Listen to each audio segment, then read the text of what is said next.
Alonso thought this forgotten house at the edge of the neighborhood would be his way out. No lease, no questions, just walls and a roof he could afford. He was a Mexican immigrant, undocumented, exhausted, and running out of options. But the first night inside, something felt wrong. Not broken, not abandoned, just silent in a way that felt intentional. In the back room, behind a nailed-shut door, Alonso found a light switch that still worked. The bulb flickered on, and someone had scratched a message into the wall, deep enough to bleed through the paint. It said, "They told you this place didn't exist too." So, why did everyone avoid this house? And what were they so afraid Alonso would find? Alonso stood there longer than he meant to, staring at the message until the hum of the bulb settled into his bones. The paint around the letters was older than the rest of the room, layered thick as if someone had tried to bury the words without sanding them down. He ran his fingers over the grooves and felt how deep the scratches were, deliberate and angry, made by someone who had needed the wall to remember. The room smelled faintly of dust and something metallic, a scent he associated with bus stations and cheap clinics. He told himself it was nothing, that people left strange things behind when they thought no one would come after them. Still, his chest tightened in a way that had nothing to do with fear and everything to do with recognition.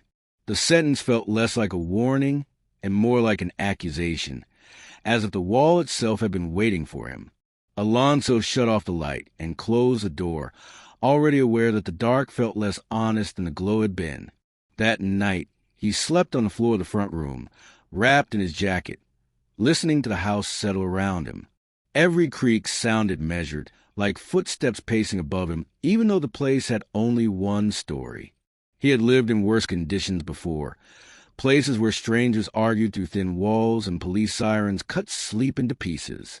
This was different, quieter in a way that pressed against his ears until he strained to hear his own breathing. He dreamed of his mother's kitchen in Michoacan, the radio playing softly while she cooked, and woke with a taste of burned corn in his mouth. The silence greeted him again, unchanged, heavy, and unbroken. When dawn finally came, it filtered through dirty windows without warmth, revealing a house that looked less abandoned and neglected on purpose. Alonso wondered who had decided this place should be forgotten, and how long it had taken for everyone else to agree. In the morning, he explored carefully, as if the rooms might recoil if he moved too fast. The kitchen sink still ran, though the water sputtered like it resented being disturbed. Cabinets were empty but clean, wiped down with a care that suggested someone had expected to return. There were no photographs, no mail, no traces of daily life, except for a single chair pushed under the table. Alonso thought about the landlord's shrug when he'd asked about the house, the way the man had avoided his eyes while counting cash. He remembered the words, "Nobody wants it," said without explanation, as if that were reason enough. The floors bore scuff marks that didn't match the emptiness, arcs and lines where furniture had once been dragged away. Nothing here had been stolen in a hurry. It felt like a decision had been made and executed slowly. By the third day, Alonso noticed the neighbors watching him. They did it indirectly, from behind curtains and parked cars, pretending to look at their phones when he stepped outside.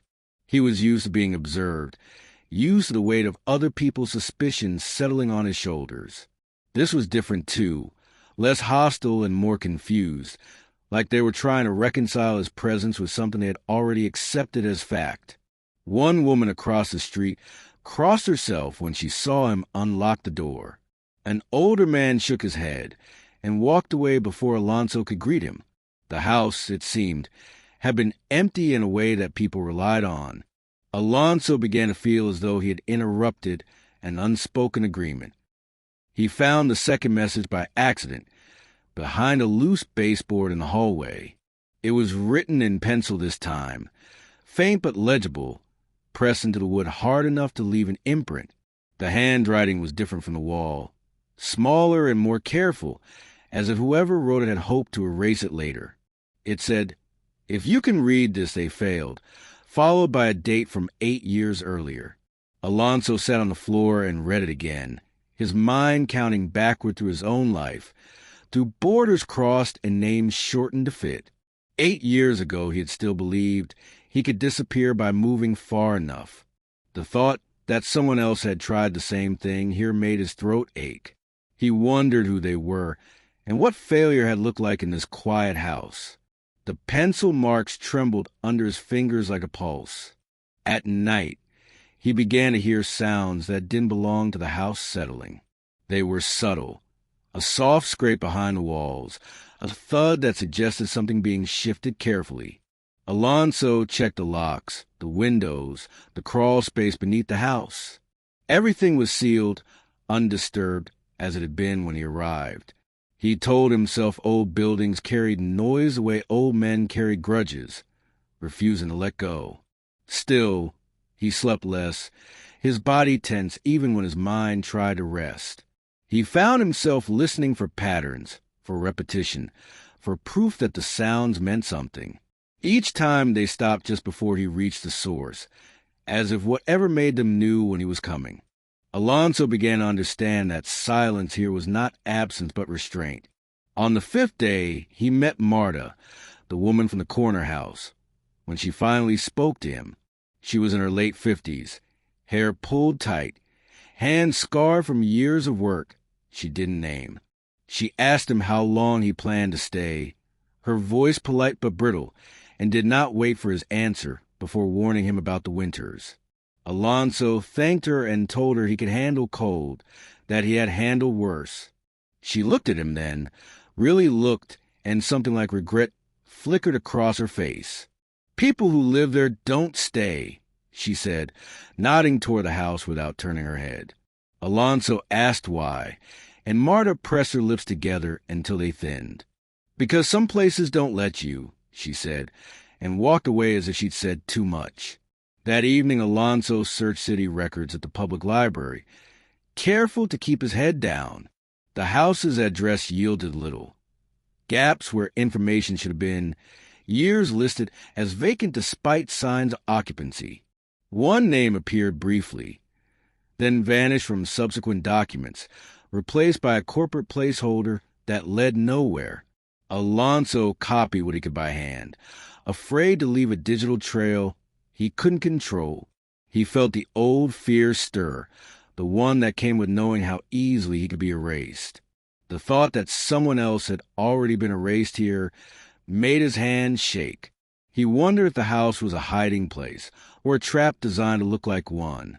As he left the library, the sky darkened suddenly, a storm rolling in without warning. When the rain came, it exposed something Alonso hadn't seen before. Water seeped through the ceiling of the back room, tracing lines that converged over the nailed-shut door. The drops fell steadily, carving clean paths through the dust, pointing insistently downward. Alonso fetched a bucket and stood watching as the pattern sharpened, like arrows drawn by gravity. The door began to swell with moisture, the wood protesting softly as nails strained against it.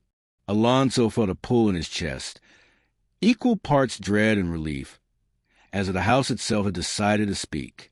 He realized then that whatever had been hidden behind that door had not been meant to stay hidden forever.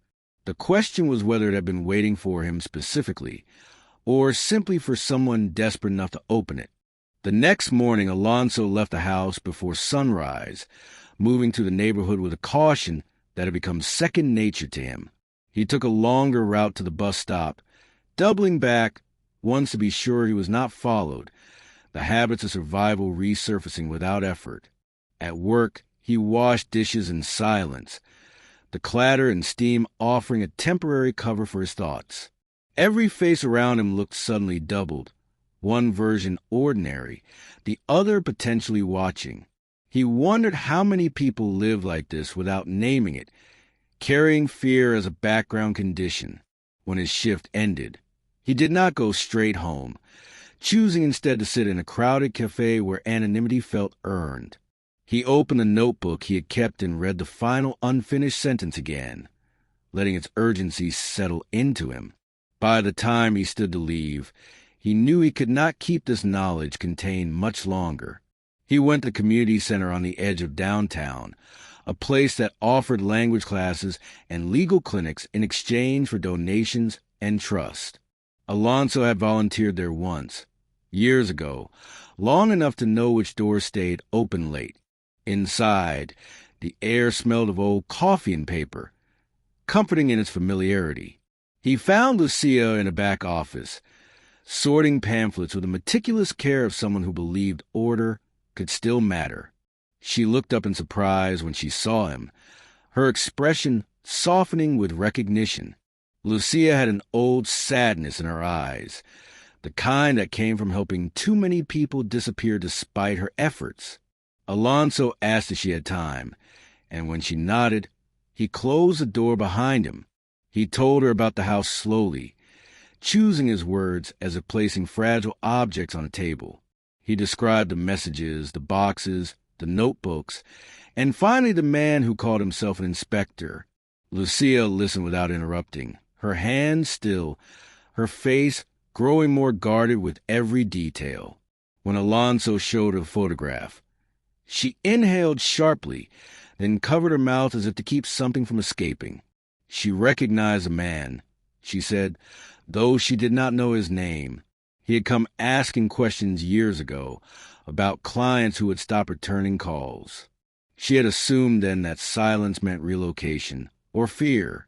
Now she understood it might have meant something else. Lucia warned him that exposing this kind of thing came with consequences that did not respect good intentions. She had seen complaints buried, whistleblowers dismissed, lives quietly dismantled through bureaucracy. Alonso told her he understood, that he had lived with consequences his whole life. What he could not live with anymore was the idea that the house would keep its secret simply because it was easier. Lucia studied him, weighing his resolve against her own exhaustion. Finally, she nodded and said there were journalists who still asked the wrong questions. She wrote down a name and an email, sliding the paper across the desk like a confession. Alonso folded it carefully, aware that this small action might undo him. When he returned to the house that night, he sensed immediately that something had changed. The front door was locked, but the air inside felt disturbed, as if someone had moved through rooms without leaving footprints. Alonso checked the floorboard where he had hidden the documents and found it slightly ajar. His chest tightened as he lifted it and counted the folders, relief and fury colliding when he saw they were still there. Whoever had entered had not known exactly what to take, only that something worth taking existed. Alonso sat back on his heels, the realization settling heavily. The house was no longer just being watched. It had been breached. He spent the night reorganizing the evidence, photographing pages with his phone, sending copies to an encrypted account Lucia had helped him set up. Each click of the camera felt like an act of defiance, small but cumulative. He thought about the writer of the notebooks, about how alone that person must have felt near the end. Alonso felt that loneliness pressing in on him now, tempered only by the knowledge that he was not entirely alone anymore. Outside, a car idled longer than necessary before driving off, its headlights briefly washing over the front windows. Alonso did not bother to look. He knew what it meant. Over the next days, subtle pressures mounted. His manager asked for additional paperwork, apologetic but firm. A letter arrived from the city citing code violations that required immediate attention. Neighbors stopped making eye contact altogether, their avoidance now sharpened into something colder. Alonso moved through it all with a strange calm, as if his fear had finally exhausted itself. He had expected this, or some version of it, the cost of refusing to remain invisible. Each obstacle confirmed what the notebooks had already made clear. The system relied on people backing down. The journalist Lucia had mentioned responded cautiously, asking for proof, for corroboration, for time. Alonso sent what he could, careful to protect names where possible. The replies grew longer, more urgent, as patterns emerged from the data. Alonso felt a grim satisfaction at that, tempered by the awareness that attention could be as dangerous as neglect. One evening, as he read an email outlining next steps, there was another knock at the door. This one was softer, almost tentative, as if whoever stood outside hoped not to be heard. Alonso did not answer, standing instead in the dark, listening to the knock repeat and then fade away. That night he dreamed of the house empty again, its rooms scrubbed clean, its walls repainted until no messages remained. He woke with heart pounding, and understood that erasure was not just something that happened to people. It happened to places, to histories, to truths that were inconvenient to keep. Alonso sat up and turned on the light, refusing the comfort of darkness. He looked around the room at the boxes, the papers, the marks on the walls. The house still existed because he chose to see it, and now he realized it would survive only if he chose to speak. The rain lasted all night, steady and patient, and Alonso sat in the back room until his legs went numb, watching the bucket fill and listening to wood complain. The door behind the nails darkened as it absorbed water, the grain swelling until the metal heads began to rise slightly, like something loosening its grip. He thought about the message on the wall and the penciled note in the hallway, about how both seemed to assume a reader who would understand the language of being erased. Alonso had learned that language early, in offices where his name was mispronounced, and in kitchens where he was never asked about his past. This house spoke it fluently. He told himself again that he needed this place, that he could not afford to be afraid of shelter. Still, he felt as though he had stepped into a story already halfway through, expected to play a role he did not yet know. In the morning, the rain stopped abruptly, leaving the house damp and smelling of old wood. Alonso tested the nails with the claw of a hammer he borrowed from a co-worker, surprised by how easily the first one shifted. It came out with a soft squeal, the sound sharp enough to make him freeze and listen for reaction. Nothing followed, no footsteps, no change in the air. He pulled another nail, then another, working slowly, telling himself he could stop at any time. The door resisted at first, then gave in an inch, releasing a breath of colder air that carried the smell of paper and mold. Alonso stepped back, his heart racing, suddenly aware of how alone he was in that moment. He wondered if the last person to open this door had felt the same hesitation. Behind it was not another room, but a narrow storage space, barely wide enough to stand in. Shelves lined the walls, sagging under the weight of boxes labeled in careful handwriting. Alonso recognized the dates immediately, overlapping with the one from the hallway, spanning several years before abruptly stopping. He opened the nearest box and found folders inside, each one stuffed with documents, photographs, and handwritten notes. These were not the belongings of someone hiding temporarily. They were records, compiled with intention. Alonso flipped through pages filled with names, addresses, and annotations in the margins, patterns drawn between strangers. He felt a chill as he realized many of the names were crossed out. This was not a diary. It was an archive. As he read, a picture formed slowly, reluctantly, as if resisting being understood. The notes described people who had lived quietly, paid cash, avoided attention, and vanished without explanation. There were references to jobs lost, sudden inspections, anonymous tips called in at convenient times. Alonso recognized the rhythm of it, the way vulnerability could be weaponized by those who knew where to apply pressure. Someone had been watching these people, documenting their lives with precision of a clerk. In the margins were questions, doubts, moments where the writer seemed to wrestle with guilt. Alonso felt his hands shaking as he held the pages, anger and fear mixing into something heavier. He realized this house had not been a refuge but an observation post. A photograph fell from one folder and landed face up at his feet. It showed the house from across the street, taken from behind a curtain, the frame catching a reflection of the photographer's face. The person was younger than Alonso expected, Eyes tired but focused, expression caught between resolve and dread. On the back was a name and a date, written twice as if to ensure it stuck. The name meant nothing to Alonso, but the date was only 6 months before the house had been listed as abandoned. He stared at the image until it felt like the eyes were looking back at him, asking something he could not answer. Alonso wondered what had happened to the person who took it, and whether their disappearance had been recorded in these same boxes. The thought made the air feel thin. That afternoon, Marta returned, standing at the edge of the yard as if afraid to cross an invisible boundary. She asked him if he found anything, the question casual but her posture rigid. Alonso hesitated, weighing honesty against instinct, then shook his head. Marta exhaled slowly, relief and disappointment tangled together, and told him she used to bring food to the person who lived there before. She said his name once, quietly, then did not repeat it, as if saying it again might summon something. He had been kind, she said, careful, always listening. When he stopped answering the door, she told herself he'd moved on. Alonso saw the lie in her eyes, the one she'd been telling herself for years.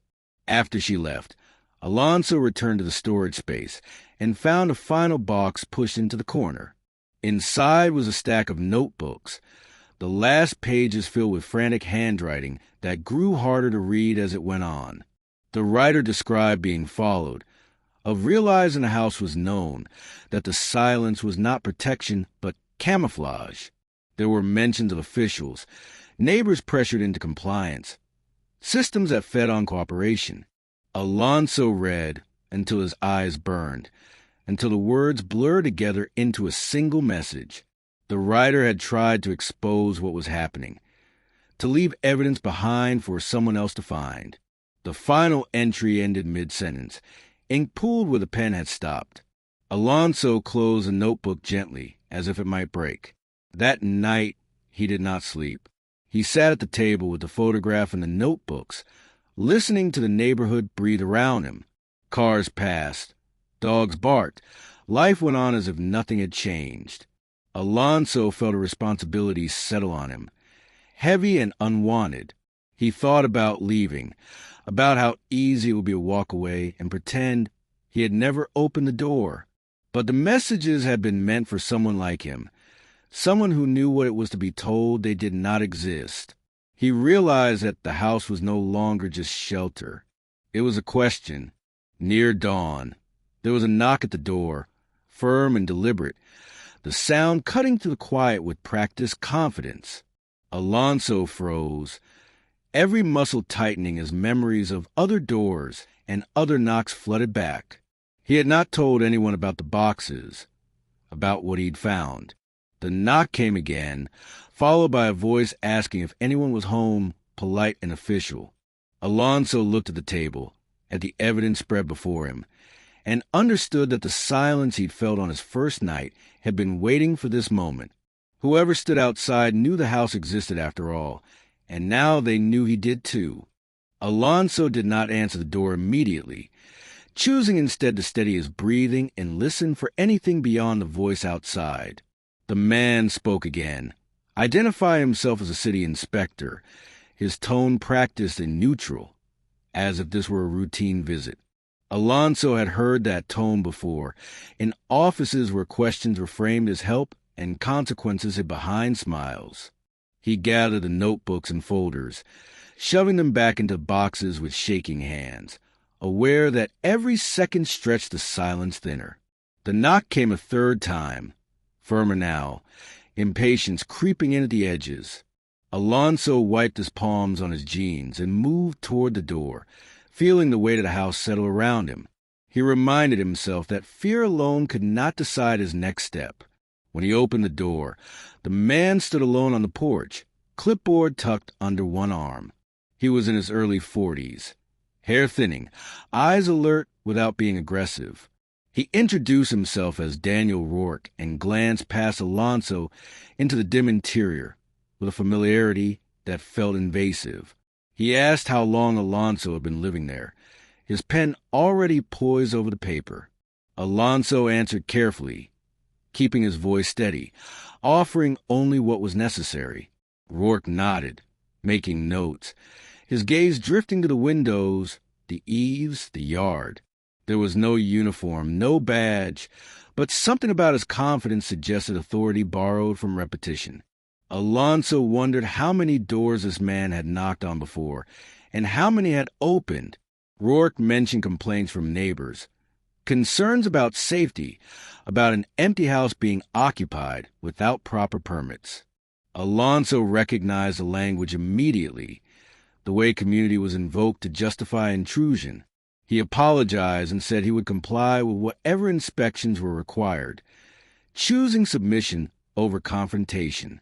Rourke smiled thinly, as if expecting resistance that never came, and asked to step inside. Alonso hesitated just long enough for a man to notice, then stepped aside. As Rourke crossed the threshold, the house seemed to hold its breath. Alonso felt a flicker of anger at how easily this stranger entered, how little effort it took to disrupt his fragile claim to space. Inside, Rourke moved with purpose, checking corners, tapping walls, making notes. His questions grew more specific, probing for details Alonso had not volunteered. He asked about the back room, about the door that had been nailed shut, his eyes lingering there a beat too long. Alonso answered vaguely, saying he hadn't explored much yet, that he worked long hours. Rourke's pen paused and resumed, his expression unreadable. Alonso sensed that this visit was not about permits or safety. It was about confirming something already suspected. As they stood in the kitchen, Rourke mentioned the previous occupant casually, as if recalling an old acquaintance. He said the man had been troubled, that there had been concerns about his activities. Alonso felt a surge of heat at the word, at how easily it reduced years of careful observation and fear into a single label. He asked what had happened to him, keeping his tone neutral. Rourke shrugged and said people like that often moved on, looking for places where they felt less watched. The lies sat heavy between them, unchallenged but unmistakable.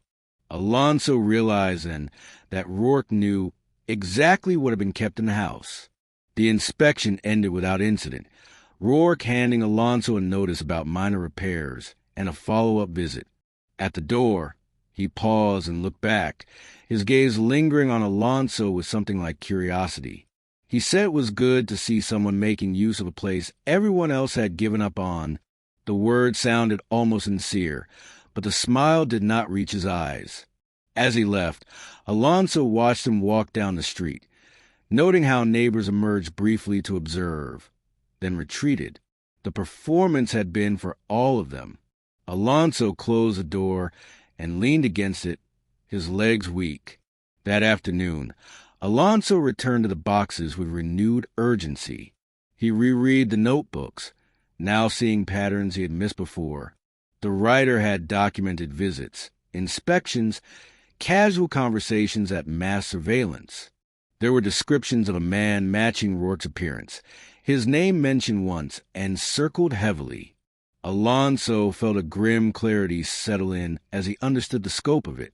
This was not the work of a single rogue official, but a network sustained by indifference and fear.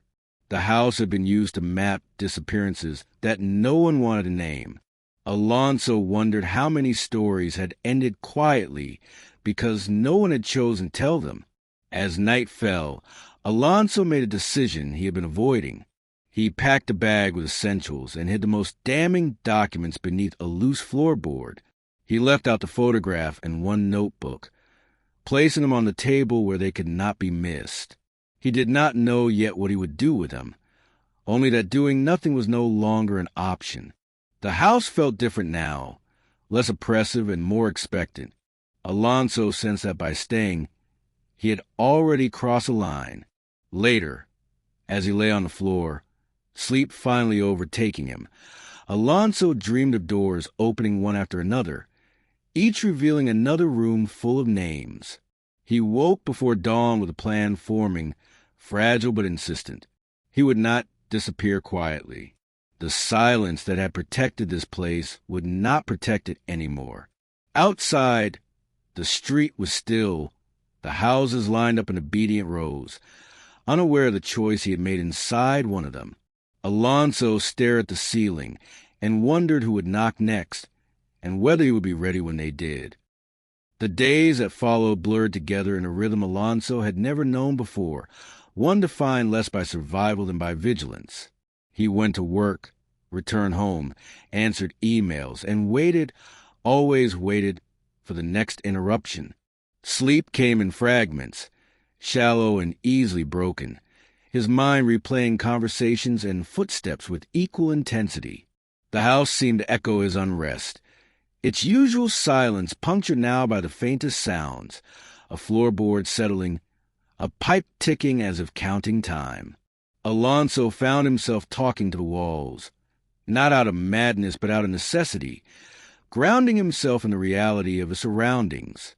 He reminded himself that he was still here, that the house had not swallowed him yet. Each morning he woke with the same question pressing against his chest. How long before someone tried to make him disappear too? The journalist, whose name Alonso now associated with careful courage, asked to meet in person. They chose a park near downtown, crowded enough to offer cover, open enough to feel exposed. The man arrived early, scanning faces with a practiced neutrality that reminded Alonso of border crossings and checkpoints. When they spoke, it was quietly, words chosen with care, the evidence laid out between them like a shared burden. The journalist did not promise justice or resolution, only that the story mattered and that it would not be buried easily. Alonso appreciated the honesty, even as it frightened him. He realized that once the story moved beyond the house, it would no longer belong to him. The thought was both relieving and terrifying. Back at the house, Alonso noticed new marks on the sidewalk, chalk symbols half erased by passing feet. He did not know their meaning, only that they were deliberate. That night, a drone passed overhead, its hum brief but unmistakable, a reminder how easily observation had become normalized. Alonso laughed quietly at the absurdity of it, the sound brittle in the empty room. He wondered if the writer of the notebooks had noticed similar signs, small intrusions dismissed until they formed a pattern. Alonso refused to dismiss them now. He began keeping his own record, noting times, sounds, visits, his handwriting steady despite the tremor in his hands. If this place was an archive, he would add his own chapter. Marta came by again, carrying a bag of groceries she pretended were extra. She stood in the doorway, not quite crossing the threshold, her eyes flicking toward the street as if expecting interruption. She asked him if he was in trouble, the question heavy with unspoken history.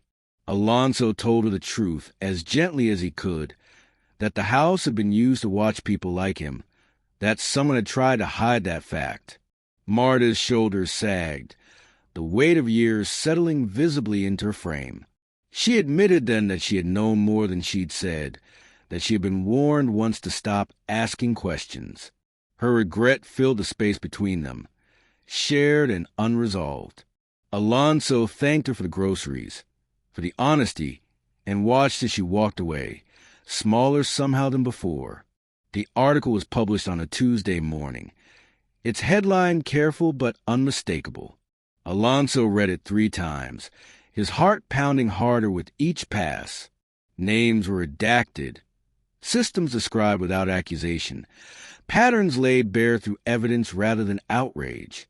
It was everything Lucia had hoped for and everything Alonso had feared. Within hours, his phone buzzed with messages, some supportive, others threatening in their vagueness. The house felt suddenly porous, its walls thinner, its shelter compromised by attention. Alonso sat at the table and breathed through the panic, reminding himself that the story was no longer confined to these rooms. The silence had been broken, and it could not be restored so easily. By evening, a news van idled down the street. Cameras pointed discreetly away, as if respecting a boundary that no longer existed. Neighbors gathered in small clusters, whispering, their avoidance replaced by curiosity and something like shame. Alonso stayed inside, watching the blinds, aware of how quickly narratives shifted once light was shown on them. He received an email from the journalist warning him to be careful that interest from officials had spiked. Alonso closed his laptop and laughed softly, the sound edged with exhaustion. Careful had never been enough before. He wondered why it should be now.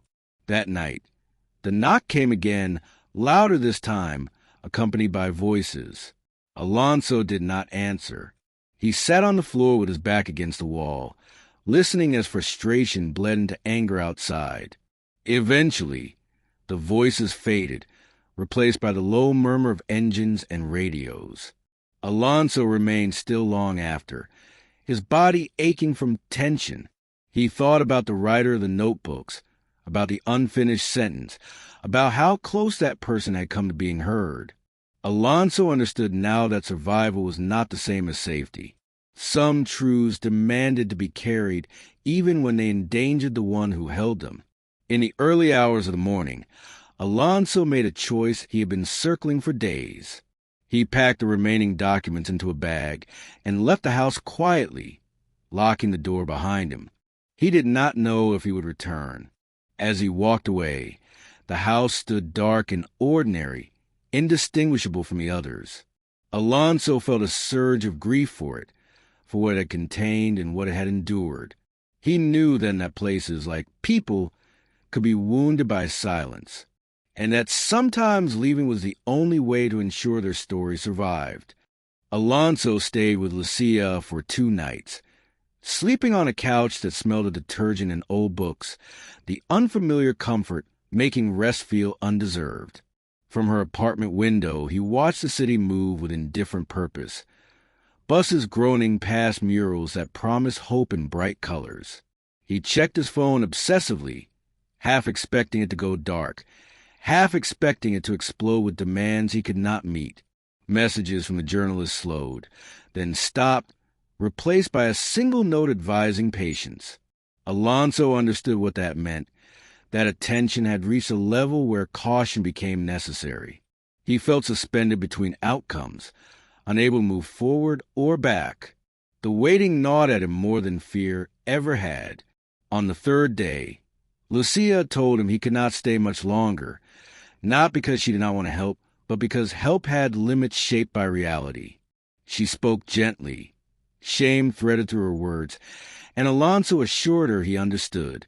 He packed his bag again, lighter now, the documents already delivered where they needed to be.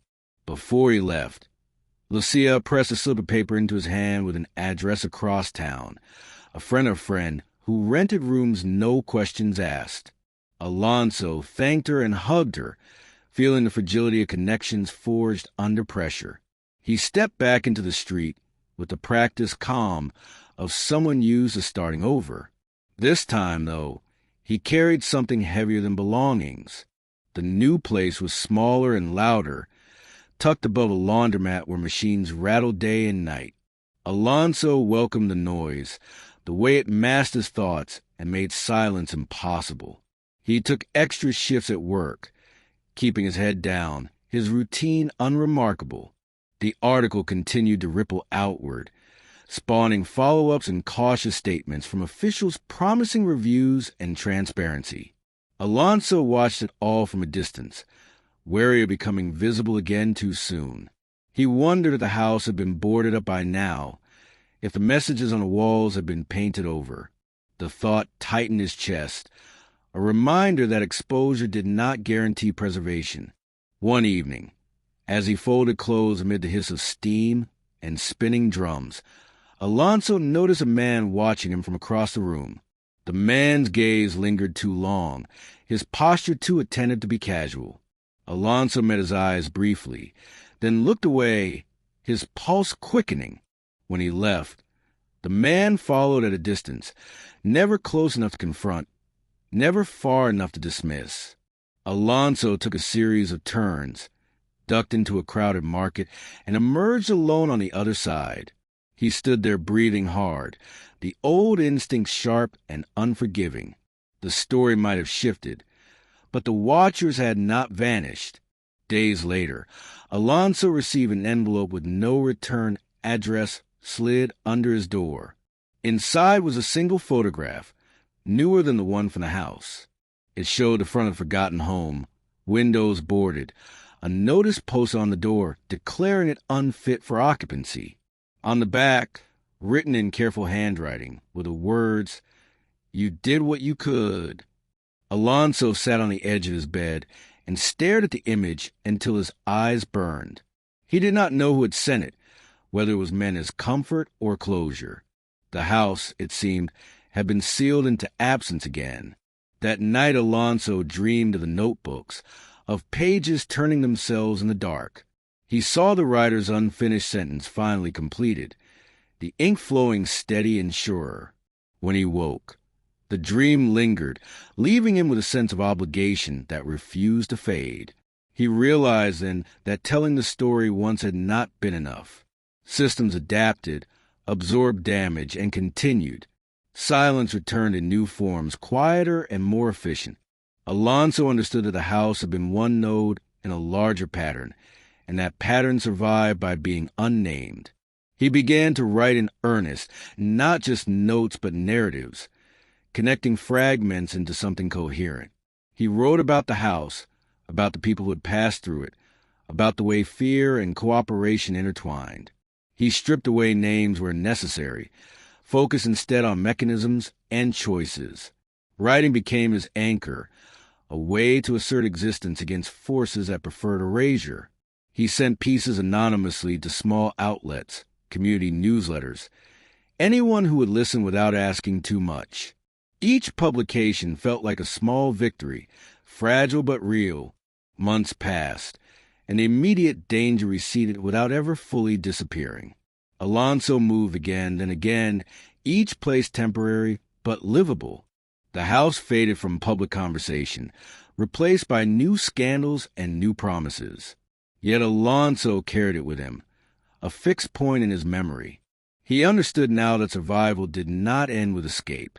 It continued in the act of remembering, of refusing to let places and people vanish quietly. Somewhere, he believed, the story was still unfolding, waiting for its final shape to be told.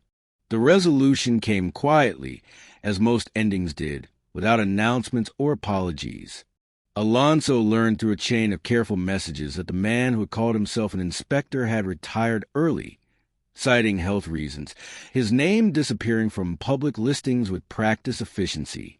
Others connected to the pattern had been reassigned, promoted sideways, or folded back into anonymity. No arrests were made, no formal admissions offered. The system had adjusted, sealing a breach without acknowledging it had ever existed. Alonso felt no triumph in this, only a sober understanding of how containment worked. The mystery of the house was no longer who had watched it, but how many others like it remained unseen. In that realization, the story found its shape.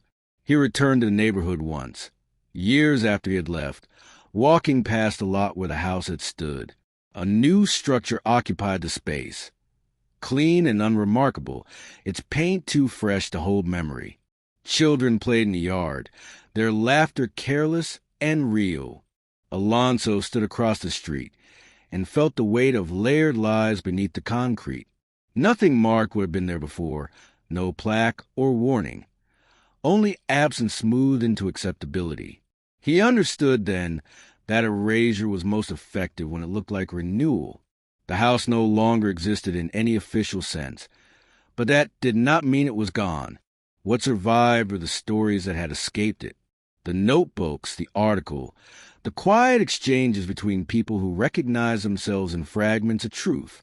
Alonso's writing had reached classrooms, workshops, and community meetings where names were changed but patterns remained intact.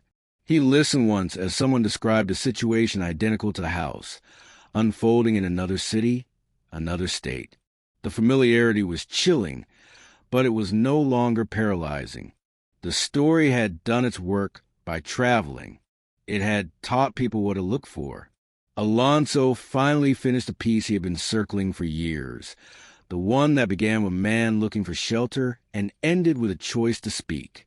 He did not publish it under any name, letting it exist as a document rather than a claim. In it, he connected the past and present without sentimentality, allowing the facts and silences to carry their own weight. Writing it cost him more than he expected, reopening wounds he had learned to manage. But when it was done, he felt lighter, as if something that had been lodged in him had finally found its place. The central mystery was no longer unresolved. It had been absorbed into a larger truth. He realized then that the writer of the notebooks had not failed. Their mistake had not been in seeing the pattern, but in believing they had to be the last one to hold it. Alonso had survived because the story had passed him in time. Now it would pass again, imperfect and incomplete, but alive. That was how these things endured, not through monuments or verdicts, but through people willing to carry what others could not. The house had been a vessel, nothing more. The real structure was the chain of witnesses it created. On a quiet evening, Alonso received a final message from a young man he had advised years earlier. The man wrote to say he had left his place, that he was safer now, and that he had told someone else what he'd seen. Alonso read the message slowly, feeling a deep, unfamiliar calm. The pattern had been interrupted again, however briefly. That was enough. He closed his laptop and sat with the silence, no longer mistaking it for threat or promise. He thought about how close he had come to disappearing into the house, to becoming another crossed-out name. The difference had been a sentence scratched into a wall, a message meant for anyone desperate enough to see it. Alonso understood that messages like that were acts of faith, written without knowing who would read them. By answering it, he had altered his own life's direction. The cost had been high, but the alternative had been erasure. He would make the same choice again. As the city settled into night, Alonso began another piece, not about the house, but about the act of noticing. He wrote about how some places insisted on being remembered, how some stories survived only because someone chose to tell them despite the risk. He did not know who would read this one or where it would land. That uncertainty no longer frightened him. It felt honest. If this story stayed with you, subscribe to the channel for more stories like this, where silence is never empty and memory refuses to disappear. Years later, Alonso sometimes passed streets that reminded him of the neighborhood without knowing why at first. The recognition came in fragments, a certain angle of light on siding, the way trees leaned as if listening. He had settled into a life that looked stable from the outside, a small apartment, a different job, acquaintances who knew him only by the name he used now. Stability had not erased the vigilance. It had only taught him how to carry it without flinching. He still woke early, still listened before opening doors. The difference was that he no longer mistook silence for safety. He understood it as a condition that could be shaped, challenged, or broken. The writing continued, unevenly but persistently, finding readers he never met. Occasionally someone would email to say a piece had resonated, that it sounded like a place they once knew or a person they had lost touch with. Alonso read those messages carefully, looking for echoes of the house, of the pattern he had uncovered. He never replied directly, choosing instead to let the work speak where he could not. There was comfort in that distance, in allowing the story to exist independent of him. He had learned how easily storytellers became targets when they stepped too far into the light.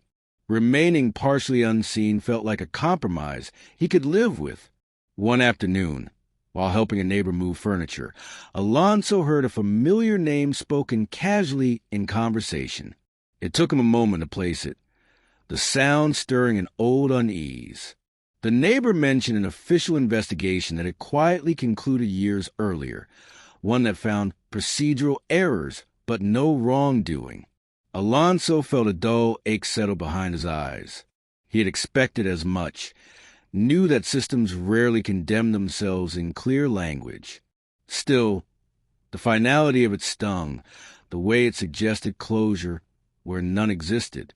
He excused himself and stepped outside, needing air that did not carry the weight of that knowledge. He thought often about the writer of the notebooks, about the person who believed evidence alone might be enough. Alonso wondered if that belief had sustained them or doomed them. He wished he knew their voice, their face beyond the reflection in the photograph. Sometimes he imagined conversations they might have had, arguments with themselves about when to stop, when to leave. Alonso understood those arguments intimately now. The difference was that he had left before the ending could be written for him. That distinction felt both arbitrary and unfair. On the anniversary of the article's publication, a small online outlet ran a retrospective piece, revisiting the unanswered questions and the lives that had slipped through official records.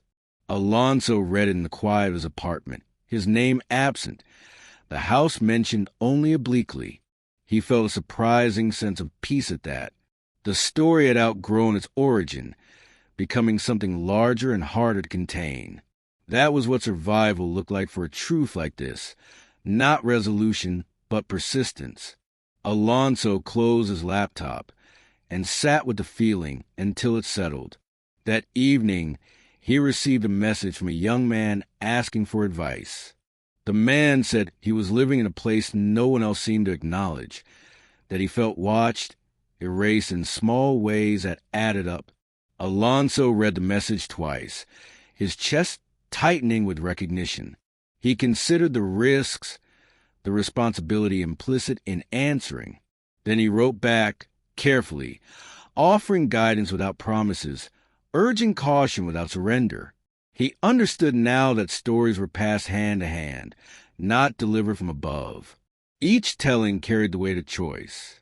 As he typed, Alonso realized that the house had never really been about walls or doors. It had been a convergence, a point where vulnerability met attention and was quietly consumed. That pattern existed wherever people were made invisible by design. Naming it once had not destroyed it, but it had made replication harder. Alonso found a grim comfort in that. He did not need to dismantle the system to matter. He only needed to interrupt it where he could. Late that night, he stepped onto his balcony and looked out over the city.